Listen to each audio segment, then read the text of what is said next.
এটাই কি তোমার শেষ? এটাই কি তোমার গল্পের সমাপ্তি না? এই গল্প এখানে শেষ হতে পারে না। তুমি পরিশ্রম করেছ, তুমি চেষ্টা করেছ। কিন্তু কিছুই ঠিকভাবে হচ্ছে না, তাই না? মনে হচ্ছে পৃথিবী তোমার বিরুদ্ধে। মনে হচ্ছে জীবন তোমাকে থামিয়ে দিতে চাইছে। শুনে রাখো, জীবন তোমাকে থামিয়ে দেবে না যদি তুমি নিজে না থামো। তুমি ব্যর্থ হয়েছ তাই বলে তুমি শেষ হয়ে যাওনি। সবথেকে অন্ধকার রাতের পরেই সূর্য ওঠে। যারা সত্যিই সফল হতে চায় তারা বাহানা দেয় না। তারা কাজ করে।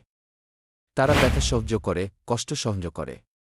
কারণ তারা জানে আজকের কষ্টেই আগামী দিনের শক্তি। এটাই জীবন। যারা লড়ে তারাই জেতে। তুমি যদি আজ হাল ছেড়ে দাও তাহলে গল্পটা এখানেই শেষ। কিন্তু তুমি যদি একবার উঠে দাঁড়াও তাহলে গল্পটা একদিন ইতিহাস হবে। তুমি কি সত্যিই তোমার স্বপ্নকে ভালোবাসো? তাহলে এখনই উঠে দাঁড়াও। সময় চলে যাচ্ছে। এখনই লড়াই শুরু করতে হবে।